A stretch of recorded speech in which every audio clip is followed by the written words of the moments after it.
নমস্কার বন্ধুরা, সবাই কেমন আছো? আশা করি সবাই ভালো আছো। আমিও খুব ভালো আছি। আজকে যে মিষ্টিটা তৈরি করব সেটা সবার কাছেই খুব পছন্দের একটি মিষ্টি। মিষ্টিটা দেখতে যতটাই সুন্দর হয়, খেতে কিন্তু আরও সুন্দর লাগে। আজকে আমি তৈরি করছি সমস্ত মানুষের খুব পছন্দের একটা মিষ্টি, মালাই চমচম। দেখে বুঝতে পারছো আমার এখানে মিষ্টিগুলো কত সুন্দর তৈরি হয়েছে। দেখেই মনে হচ্ছে না একটা খাই। ঠিক একদম এরকম দোকানের মতো পারফেক্ট মালাই চমচম তৈরি করার জন্য কিভাবে তোমরা তৈরি করবে বাড়িতে সেটা জানতে হলে কিন্তু অবশ্যই তোমাদের ভিডিওটা স্কিপ না করে পুরোটা দেখতে হবে। দেখো তাহলে এখানে আমি ছানাটা তৈরি করে নিয়েছি। ছানা তৈরির ভিডিও আর আমি দেখাচ্ছি না। তোমরা যদি চাও, আমার অলরেডি অনেক মিষ্টি রেসিপি শেয়ার করা আছে, সেখান থেকে তোমরা দেখে নিতে পারো। ছানাটা খুব ভালো করে জল ঝরিয়ে নেওয়ার পর এখানে একটা বড় থালার মধ্যে নিয়ে নিয়েছি ছানাটা। এখন খুব ভালোভাবে চটকে চটকে একটু মেখে নিচ্ছি। তারপর হাতের তালুর সাহায্যে ঘষে ঘষে এটা ছানাটাকে খুব স্মুথভাবে তৈরি করে নিতে হবে। দেখে বুঝতে পারছো ছানাটা কিন্তু খুব সুন্দরভাবে মাখতে হবে। ব্যাস, ছানা মাখা হয়ে গেছে। এখানে আমি এবার কি মেশাচ্ছি দেখো। 1 চামচ আর একটু অল্প করে দিয়ে দিলাম কর্নফ্লাওয়ার। এখন দিচ্ছি একটু বেকিং পাউডার আর দিচ্ছি অল্প করে একটু চিনি। সমস্ত জিনিস কিন্তু খুব অল্প পরিমাণে দিতে হবে ছানার সাথে। এমন নয় যে ছানার সাথে কোন ছানার থেকে কোনো কিছু উপকরণ বেশি হয়ে গেল, এরকম মোটেই না। যেরকমভাবে আমি দেখাচ্ছি সেরকমভাবে তৈরি করো, দেখবে একদম পারফেক্ট হবে। প্রথমটা কিন্তু হাতে ওরকম একটু জড়িয়ে জড়িয়ে ধরবে বা একটু পাতলা হয়ে যাবে, কিন্তু অনবরত ভালো করে মাখার পর দেখবে অটোমেটিক এটা এরকম সুন্দরভাবে তৈরি হয়ে গেছে।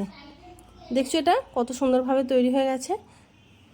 এখন যখন দেখবে এরকম থালার মধ্যে একটু ছানা লাগছে না, তখন বুঝবে এটা পারফেক্টভাবে মাখা হয়েছে। এখন এর থেকে ছোট ছোট দেখো গুছি কেটে নেবো আমি। তোমরা অবশ্যই মিষ্টিগুলো আমি যেরকমভাবে তৈরি করছি সেরকমভাবে তৈরি করার চেষ্টা করবে। আর যদি ভালো লাগে ভিডিওটা, যদি এখনও পর্যন্ত তোমাদের ভালো লাগে, তাহলে আমি বলবো ঝট করে একটা লাইক দিয়ে দাও। আর ভালো লাগলে অবশ্যই আমার চ্যানেলটা সাবস্ক্রাইব করে রেখো, কমেন্ট করো, শেয়ার করো।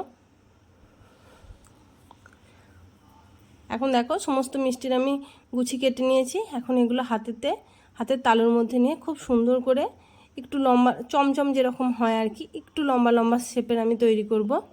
সমস্ত মিষ্টি দেখো আমার এখানে তৈরি করা হয়ে গেছে। এখন এগুলো কিভাবে তৈরি করছি সেটা দেখো।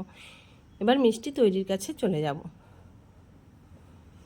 প্রথমেই দেখো একটা কড়াইয়ের মধ্যে নিয়ে নিচ্ছি একটা কাপে মাপ করে 1 কাপ পরিমাণ চিনি। আর যেই কাপে মাপ করে চিনি নিয়েছি ওই কাপের মাপ করেই দিয়ে দেবো এখানে 5 কাপ জল।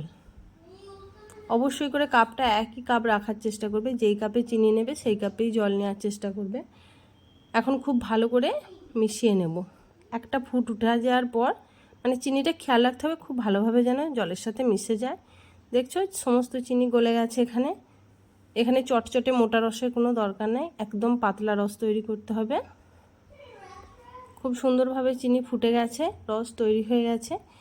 এখন আমি ফুটন্ত রসের মধ্যে একটা একটা করে মিষ্টি ছেড়ে দেব। মিষ্টিগুলো কিন্তু একটা একটা করেই ছাড়তে হবে। সমস্ত মিষ্টি একবারে যদি আমি ছেড়ে দিই তাহলে জলের টেম্পারেচার কিন্তু কমে যাবে, সেক্ষেত্রে মিষ্টিগুলো কিন্তু খারাপ হয়ে যাবে। একটা একটা করে। আর এই সময় কিন্তু গ্যাসের ফ্লেম একদম হাই রাখতে হবে। এরকমভাবে সমস্ত মিষ্টি দিয়ে দেওয়ার পর 1-2 মিনিটের মতো হাই ফ্লেমে রান্না করব, ঢাকা খোলা অবস্থায়। তারপর ঢাকনা লাগিয়ে দিয়ে মিডিয়ামে আমি রান্না করব 15 থেকে 20 মিনিট। এখন দেখো আমি উপর থেকে দেখাচ্ছি, ঢাকনার উপর থেকে দেখাচ্ছি। এগুলো দেখে বুঝতে পারছো যে অনেকটাই কিন্তু ফুলে ডবল হয়ে যাচ্ছে। আসলে এই অবস্থায় কিন্তু কোনোভাবেই ঢাকনা খোলা চলবে না। যদি দেখো ঝাঁক উঠে আস্তে আস্তে কড়ার গা দিয়ে পড়ছে, সেক্ষেত্রে একটু হালকা করে দিতে ঢাকনাটা পারো, কিন্তু আমার এখানে যেহেতু ভাল্ব আছে, ছিদ্র আছে ঢাকনাটায়, সেক্ষেত্রে আমার আর কোনো দরকার পড়ছে না। এখন দেখো মিষ্টিগুলো আমি তোমাদের দেখার সুবিধার জন্য একটু ঢাকনাটা খুলে দেখাচ্ছি। দেখছো কতটা পারফেক্ট হচ্ছে তৈরি।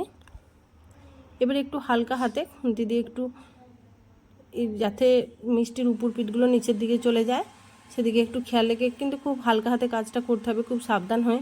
কারণ এই সময় কিন্তু ছানাটা অনেক নরম আছে, কেটে যেতে পারে, মিষ্টিগুলো নষ্ট হয়ে যেতে পারে, একটু খেয়াল রেখে করতে হবে।